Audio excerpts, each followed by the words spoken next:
Good morning all of you. Jyoti public school की online class में आपका स्वागत है। जैसे कि हम क्लास 10th का चैप्टर 4 कंप्लीट कर चुके हैं, आज हम चैप्टर 5 करेंगे जिसका नाम है केमिस्ट्री इन एवरीडे लाइफ।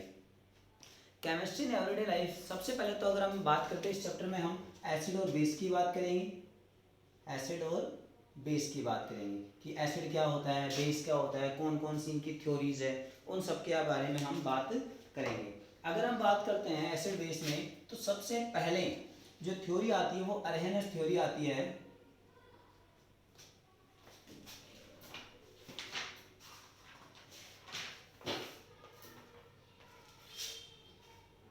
अच्छा, अगर जनरल हम बात करें तो सबसे पहले है कि कंसंट्रेशन क्या होती है एसिड बेस से भी पहले, क्योंकि हमें बाद में जरूरत पड़ेगी, तो एक कंसंट्रेशन के बारे में हमें पढ़नी है। कंसंट्रेशन के बारे में हमें पढ़ना है। जनरल एसिड बेस सॉल्ट होते क्या हैं, एसिड बेस और सॉल्ट, ये तीनों चीज़ें की अगर हम बारे में जनरल से बात करें तो सबसे पहले अगर हम जनरल इंट्रोडक्शन देखते हैं तो हम डेली की डेली हम कुछ ना कुछ चीज़ें खाते हैं, जैसे हम दही खा रहे हैं या हम नमक खा रहे हैं या फिर हम कोई कड़वी चीज़ जैसे साबुन हुआ तो वो क्या है, या सॉल्ट हमारे पास हम डिटर्जेंट ले सकते हैं। हमने एप्पल खाया या फिर हमने ऑरेंज खाई, तो उसके अंदर कौन कौन सी चीज़ें, जैसे अगर हम बात करें तो एसिड जो होता है ये श्योर सब्सटेंस वाले, यानी एसिड जो होते हैं वो श्योर सब्सटेंस वाले, यानी जो खारी खट्टी चीज़ें होती है, श्योर वाले यानी खट्टी चीज़ें जो होती है, श्योर सब्सटेंस जो होता है वो तो क्या होते हैं, एसिड होते हैं। अगर हम बात करें एसिड की तो बेस का होते हैं बिटर यानी कड़वे, बिटर सब्सटेंस जो टेस्ट में होते हैं। श्योर इन टेस्ट लिख सकते हैं हम, श्योर इन टेस्ट, और इसको भी हम लिख सकते हैं बिटर इन टेस्ट, यानी जो कड़वे होते हैं। जैसे अगर हम एग्जांपल देखते हैं तो एग्जांपल की अगर हम बात करें तो जैसे ऑरेंज है, ऑरेंज जो हम खाते हैं वो कौन सी होती है, उसके अंदर पाया जाता है सिट्रिक, और हम ले सकते हैं इसके बजाय हम ये ले लो कि हम जैसे सबसे अच्छा जो श्योर एंड टेस्ट है वो लेमन होता है। लेमन में कौन सा एसिड पाया जाता है, सिट्रिक एसिड पाया जाता है। दूसरी बात करें हम एप्पल की बात करते हैं तो एप्पल में कौन सा, मैलिक एसिड पाया जाता है। अगर हम एंट की बात करें यानी चींटी जो हमें डंक मारती थी उसके अंदर कौन सा, फॉर्मिक एसिड पाया जाता है। तो इस तरीके से जो भी खारी चीजें हैं यानी जो श्योर इन टेस्ट है वो सारी क्या होंगी, एसिड होंगी। लेकिन अगर हम बिटर की बात करते हैं तो सोप, यानी अगर कभी साबुन को हम चखें या फिर हम डिटर्जेंट को देखते हैं तो ये कैसे होते हैं, कड़वे होते हैं। स्वाद में के अंदर जो कड़वे होते हैं वो कौन कहलाते हैं, बेस कहलाते हैं। और सॉल्ट की अगर हम बात करें तो एसिड प्लस बेस, अगर हम इन दोनों को मिला दें तो क्या बन जाता है, हमारे पास सॉल्ट बनता है। तो ये हमारा जनरल इंट्रोडक्शन था।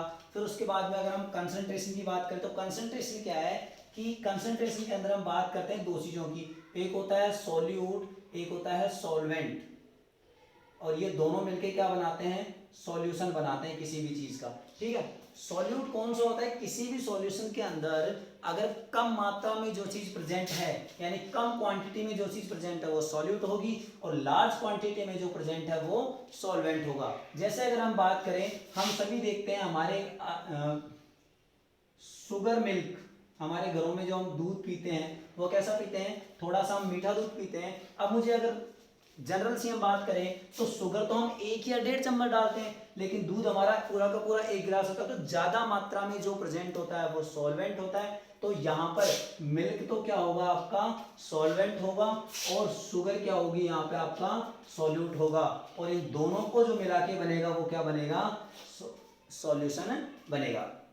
अब सॉल्यूशन के अंदर हम आगे चले तो हमारे पास और चीजें जो आती है वो आती है कंसंट्रेशन की बात करें। कंसंट्रेशन दो प्रकार की है, कैसी, एक होती है डाइल्यूट, एक होती है कंसंट्रेटेड, डाइल्यूट और दूसरी है कंसंट्रेटेड।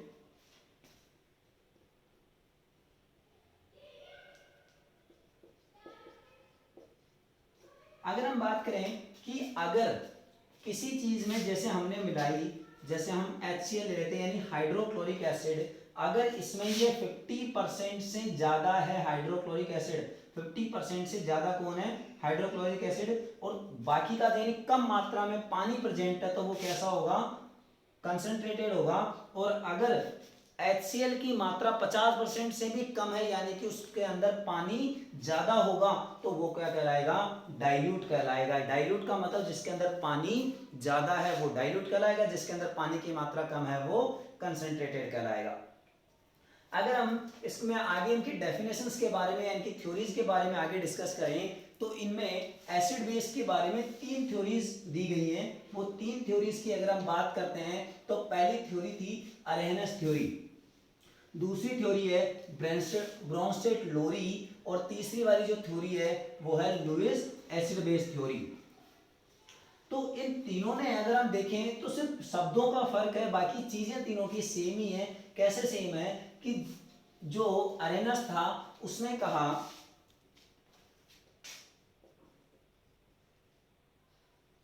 अरेनस थ्योरी जो है इसकी हम बात करते हैं सबसे पहले।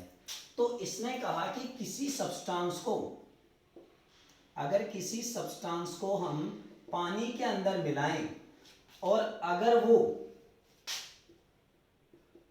H पॉजिटिव आयन दे रहा है तो वो क्या कहलाएगा एसिड कहलाएगा, और अगर वो OH नेगेटिव आयन दे रहा है तो वो क्या कहलाएगा बेस कहलाएगा। ये थ्योरी किसने दी, ये अरेनस ने दी। अरेनस ने कहा कि अगर जैसे मेरे पास कुछ भी, जैसे नींबू ही ले लेते हैं हम, अगर हम लेमन लेते हैं और लेमन को अगर हम किस में डालें, लेमन को वाटर के अंदर ही वाटर में डालें तो उसमें से क्या निकलेगा H पॉजिटिव आयन बाहर निकलेगा, जिसकी वजह से हम उसको क्या कहते हैं एसिड कहते हैं। और बेस यानी इसको हाइड्रोजन आयन कहते हैं, इसको हाइड्रोनियम आयन कहते हैं।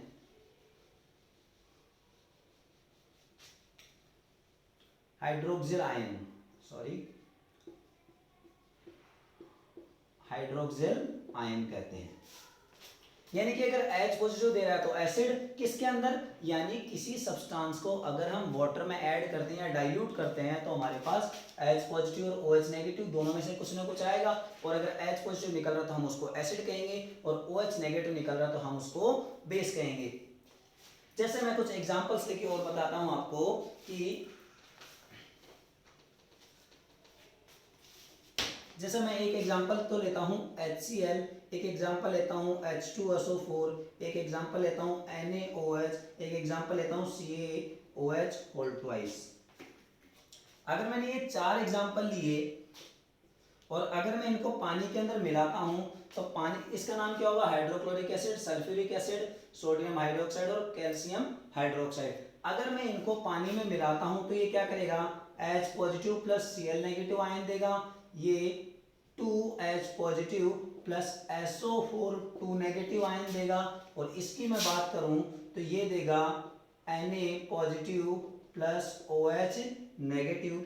इसकी अगर मैं बात करूं तो ये देगा calcium 2 positive plus 2OH negative. अगर हम इन चारों एग्जांपल्स की बात करें तो इन चारों एग्जांपल्स में हम देखें तो इस वाले में क्या मिल रहा है हमें H पॉजिटिव, यानी कि HCl क्या होगा एसिड होगा। अगर इस सेकंड सल्फ्यूरिक की बात करते हैं तो इसमें भी कितने मिल रहे हैं 2H मिल रहे हैं, यानी ये स्ट्रॉन्ग एसिड है। तो अच्छा, स्ट्रॉन्ग एसिड और वीक एसिड की हम थोड़ा आगे बात करेंगे, यानी कि ये अगर H पॉजिटिव मिल रहा है तो एसिड है। इसमें अगर हम देखें तो OH नेगेटिव यानी हाइड्रोक्सिल आयन मिल रहा है तो हम इसको क्या कहेंगे बेस, और ये वाला भी बेस है। तो ये जो थ्योरी थी ये किसने दी, अरेनस ने दी। और अरेनस ने आगे ये भी बताया कि कौन सा स्ट्रॉन्ग एसिड होता है, कौन सा वीक एसिड होता है। तो अगर स्ट्रॉन्ग एसिड की और वीक एसिड की हम बात करते हैं सबसे पहले, तो स्ट्रॉन्ग और वीक एसिड, तो इसने ये कहा जो कंप्लीट डिसोसिएट हो जाता है किसके अंदर, पानी के अंदर। जैसे ही मैंने HCl को पानी में डाला पूरी तरीके से टूट गया तो ये क्या होगा स्ट्रॉन्ग एसिड। लेकिन अगर जो इनकम्प्लीट है, इनकम्प्लीट डिसोसिएशन, जैसे अगर मैं बात करूं एसिटिक एसिड की यानी CH3COOH, इसको मैं पानी में डालता हूं तो CH3COO नेगेटिव और साथ में क्या मिलेगा H पॉजिटिव। तो ये पूरी तरीके से नहीं टूटने की वजह से ये कैसा कंपाउंड होगा, वीक एसिड होगा, और ये कैसा होगा, स्ट्रॉन्ग एसिड होगा। ऐसे ही अगर हम बात करें तो वीक बेस और वीक स्ट्रॉन्ग बेस की अगर हम बात करें तो वो भी हमारे पास एग्जांपल में ले सकते हैं। यानी स्ट्रॉन्ग बेस कौन सा होगा, जो पूरी तरीके से डिसोसिएट हो जाता है और साथ में OH नेगेटिव आयन देता है, और वीक बेस कौन सा होगा, जो पूरी तरीके से इनकम्प्लीट डिसोसिएशन होता है। तो ये जो थ्योरी थी ये थी हमारी एसिड बेस की थ्योरी। एक बार मैं फिर से रिपीट कर देता हूँ, आरएनएस थ्योरी, सब्सटेंस जो भी हमें दिया हुआ उसको अगर हम H2 यानी पानी के साथ मिलाएंगे और उसमें अगर H पॉजिटिव निकल रहा है तो वो एसिड होगा, और OH नेगेटिव बाहर आ रहा है तो बेस होगा। इसके एग्जांपल के तौर पे हम देख सकते हैं HCl, इसमें H पॉजिटिव और Cl नेगेटिव यानी H पॉजिटिव आ रहा है एसिड होगा। NaOH के अंदर OH नेगेटिव बाहर आ रहा है यानी कि ये बेस होगा। अच्छा, दूसरी थ्योरी की अगर बात करते हैं तो दूसरी थ्योरी थी ब्रोंस्टेट लॉरी जो थ्योरी है। ब्रोंस्टेट लॉरी दो अलग अलग साइंटिस्ट थे जिन्होंने इस थ्योरी के बारे में बताया। तो अब हम आगे उस थ्योरी के बारे में डिस्कस करेंगे।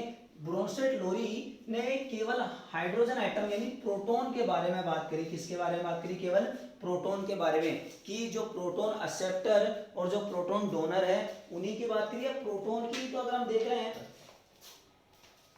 तो देखो, प्रोटॉन बेस जो होते हैं वो तो प्रोटॉन एक्सेप्टर होते हैं, और जो एसिड होते हैं वो प्रोटॉन डोनर होते हैं।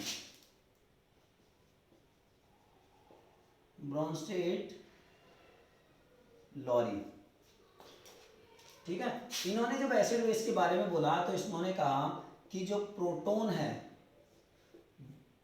अगर वो प्रोटॉन डोनर है तो वो एसिड होगा, और अगर प्रोटॉन एक्सेप्टर है तो वो बेस होगा। कैसे, अभी थोड़ी देर पहले हमने बात करी थी कि H पॉजिटिव यानी ब्रोंस जो हमारी आरएनएस थ्योरी थी उसमें हमने कहा था H पॉजिटिव वाला कौन होगा, एसिड होगा, कही थी। तो H पॉजिटिव का मतलब भी तो प्रोटॉन ही है, क्योंकि H हाइड्रोजन जो है उसके अंदर क्या होगा, एक ही तो इलेक्ट्रॉन है, और इस एक इलेक्ट्रॉन को जब ये बाहर निकाल देगा तो ये H पॉजिटिव बन जाएगा। तो इसके अंदर केवल क्या बचा, केवल प्रोटॉन ही तो बचा।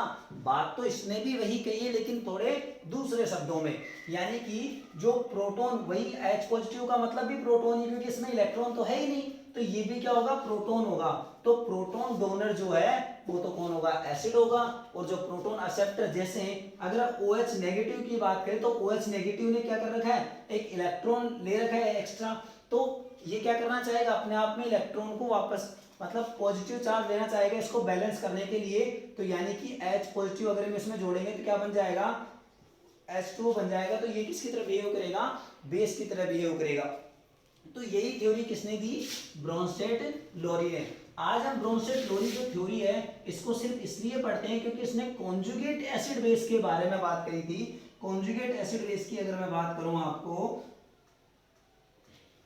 जैसे एक एग्जांपल लेते हैं H2O। H2O को मैं ऐसे ना लिख के मैं इसको H और OH लिख देता हूं, ठीक है। और इसकी मैंने रिएक्शन कराई NaOH के साथ में, तो यहां से तो टूटेगा कौन, हाइड्रोजन, और यहां से टूटेगा कौन, OH। देखो, तोड़ने का मैक्सिमम केमिस्ट्री में जो खेल है वो सिर्फ इलेक्ट्रॉन तोड़ने का है कि कहां पर नेगेटिव चार्ज आएगा, कहां पर पॉजिटिव चार्ज आएगा। तो इसके लिए हमें क्या ध्यान रखना है, इलेक्ट्रोनेगेटिविटी का ध्यान रखना है। जिसकी इलेक्ट्रोनेगेटिविटी ज्यादा होगी, बॉन्ड यानी कि जो डिफरेंस ज्यादा होगा, जैसे अगर मैं इन दोनों की बात करूं कि ये यहां से क्यों नहीं टूटा, यहीं से क्यों टूटा, तो इन दोनों के बीच में इलेक्ट्रोनेगेटिविटी डिफरेंस ज्यादा था, इस वजह से इलेक्ट्रॉन कहां से टूटेगा, मतलब बॉन्ड कहां से टूटेगा, इस जगह से टूटेगा। और दूसरी बात कि पॉजिटिव किस पे आएगा और नेगेटिव किस पे आएगा, तो ये चीजें भी हमारी केवल इलेक्ट्रोनेगेटिविटी के ऊपर ही डिफरेंस है, कि डिपेंड है कि जिसका इलेक्ट्रोनेगेटिविटी ज्यादा होगी उसके ऊपर नेगेटिव चार्ज आएगा, क्योंकि वो इलेक्ट्रॉन को अपनी तरफ खींच लेगा, और जो जिसकी इलेक्ट्रोनेगेटिविटी कम होगी उसके ऊपर पॉजिटिव। तो इसकी ये, क्योंकि इसकी इलेक्ट्रोनेगेटिविटी कम है तो इसका इलेक्ट्रॉन भी कौन ले जाएगा, हाइड्रोजन, इसके ऊपर क्या आ जाएगा, माइनस, और इसके ऊपर क्या आ जाएगा प्लस, और इसके ऊपर क्या आ जाएगा,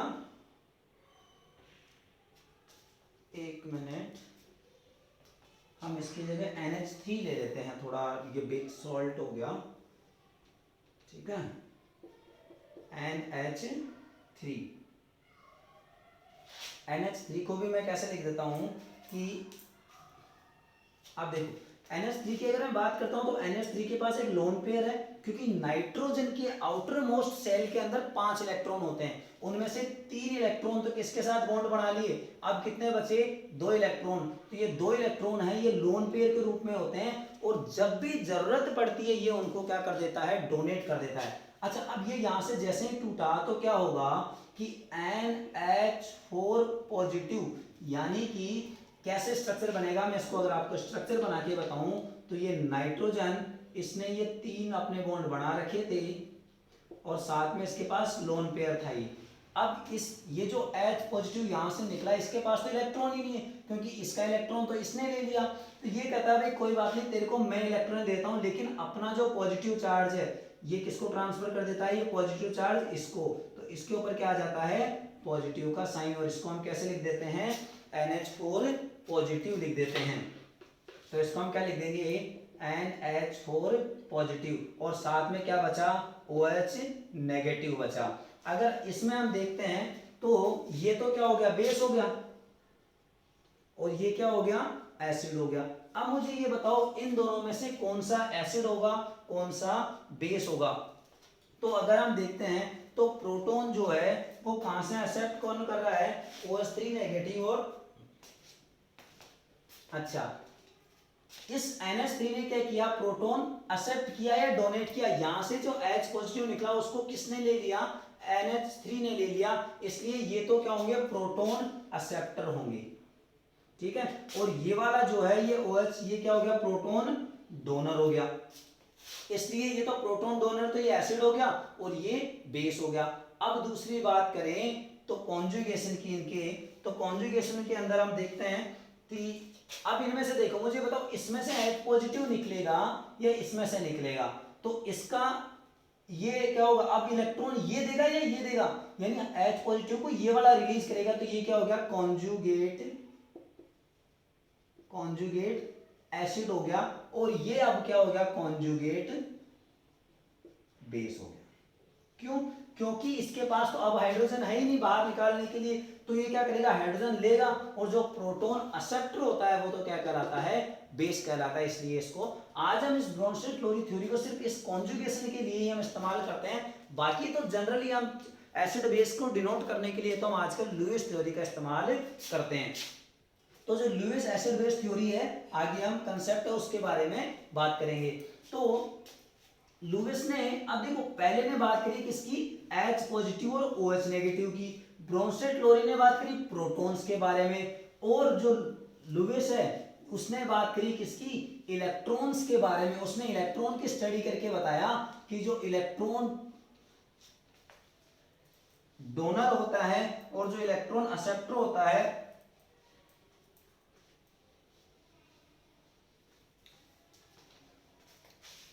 चलिए लुईस की बात करते हैं। Lewis concept for acid base. तो लुईस ने कहा कि जो इलेक्ट्रॉन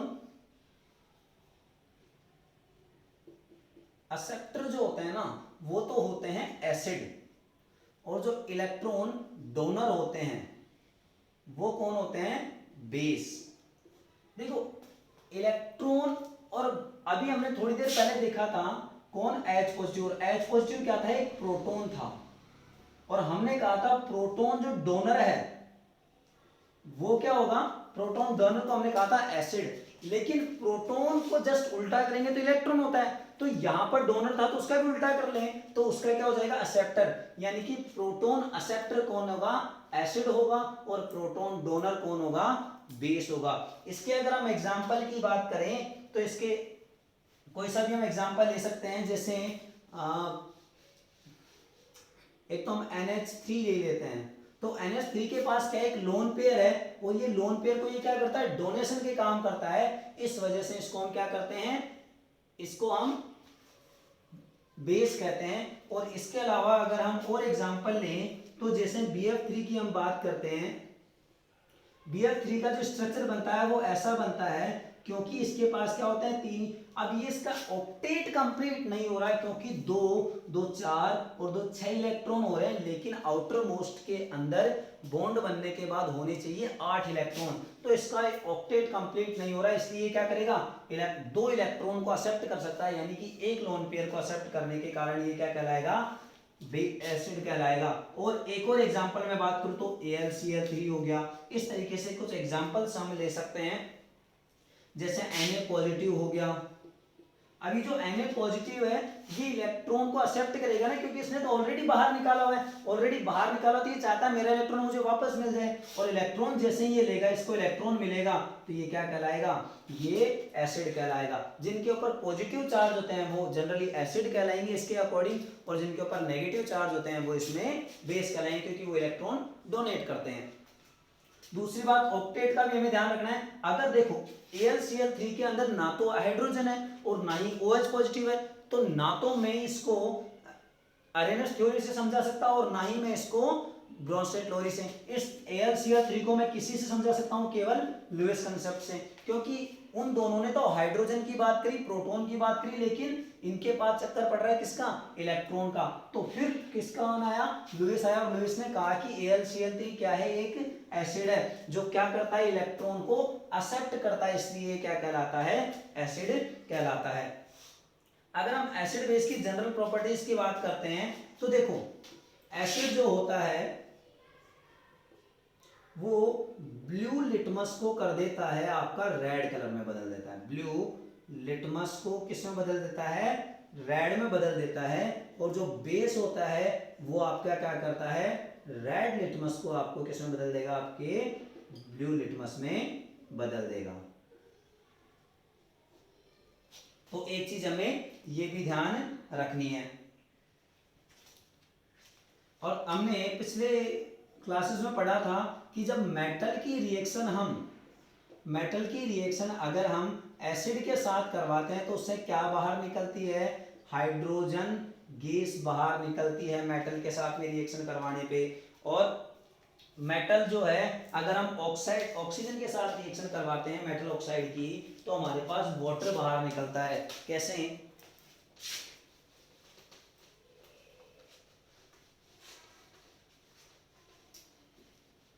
चलिए अगर मैं बात करूं मेटल ऑक्साइड की, तो मेटल ऑक्साइड जो है अगर मैं इसकी रिएक्शन एसिड के साथ कराता हूं तो क्या निकलता है। देखो मेटल ऑक्साइड में कोई सा भी ले लेता हूं, जैसे मैंने CaO ले लिया, ठीक है, और ये जो CaO है इसकी रिएक्शन मैंने एसिड के साथ यानी HCl के साथ करवा दी, तो क्या होगा, ये यहां से टूटेगा और यहां से टूटने पे इस पे नेगेटिव और इसके ऊपर पॉजिटिव, ये यहां से टूटेगा इसके ऊपर नेगेटिव और इसके ऊपर पॉजिटिव, तो ये क्या बनाएगा, ये देखो NaCl, अगर मैं इसके 2 मोल्स ले लूं तो क्या होगा, CaCl2 प्लस H2O इसमें से बाहर निकल जाएगा। और अगर मैं आगे और देखता हूं, लेकिन अगर हम आगे चले, aqueous solution of all acid and base are conductor of, बड़ी इंपॉर्टेंट प्रॉपर्टी है कि अगर देखो प्योर वाटर जो होता है उसके अंदर कभी भी करंट नहीं आता, लेकिन अगर उसी पानी के अंदर हमने थोड़ा सा नमक डाल दिया तो उसकी वजह से उसमें क्या आने लग जाएगा, करंट आने लग जाएगा। क्यों, क्योंकि उसके अंदर देखो जब भी करंट की बात आए हमें केवल 2 चीजें याद रखनी है, एक है इलेक्ट्रॉन और दूसरा है आयन। इलेक्ट्रिसिटी केवल इन 2 ही चीजों की वजह से चलती है, अगर ये 2 चीजें नहीं है तो वहां पे इलेक्ट्रिसिटी होगी ही नहीं। तो कैसे, जैसे ही हमने H2O के अंदर NaCl डाला, NaCl का मतलब है कॉमन सॉल्ट जो हमारा, तो क्या होगा, ये Na positive plus Cl negative ions के अंदर बदल जाएंगे, और अगर आयंस प्रेजेंट हैं तो 100% क्या होगी, इलेक्ट्रिसिटी प्रोड्यूस, यानी इलेक्ट्रिसिटी उसका ट्रांसमिशन होगा।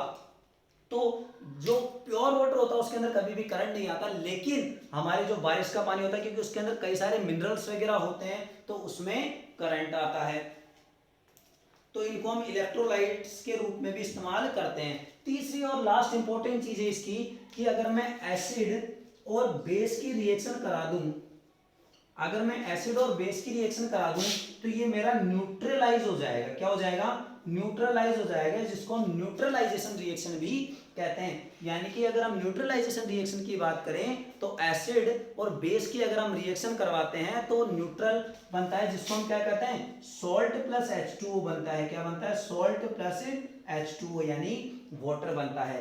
तो ये हमारा जनरल सी पार्ट थी कि हम एसिड किसको कहते हैं, बेस किसको कहते हैं, जिसके अंदर हमने सबसे पहले एसिड बेस के बारे में देखा कि जो खट्टी चीजें होती है वो एसिड होता है, जो कड़वी चीजें होती है वो बेस होता है, और एसिड और बेस को मिला के हम सॉल्ट बनाते हैं। और उसके बाद में हमने इसकी 3 थ्योरीज की बात करी कि अरेनस ने क्या कहा, ब्रॉन्स्टेड लोरी ने क्या कहा और लोविस ने क्या कहा। तो ये जो चीजें थी ये हमारे आज का टॉपिक था। कल हम इस चैप्टर को आगे बढ़ाएंगे तो इनके यूजेस वगैरह करेंगे, और उसके बाद में हम पीएच स्केल हुआ, पीएच की डेली लाइफ में क्या इंपॉर्टेंस है, उन सभी चीज़ों के बारे में यूज़ करते हुए कुछ हमारे जैसे बेकिंग सोडा हो गया, प्लास्टर ऑफ पेरिस हो गया, वॉशिंग सोडा हो गया, उन सभी चीज़ों की प्रिपरेशन और उनके यूजेस वगैरह आगे पढ़ेंगे। तो आज की क्लास में हम इतना करेंगे।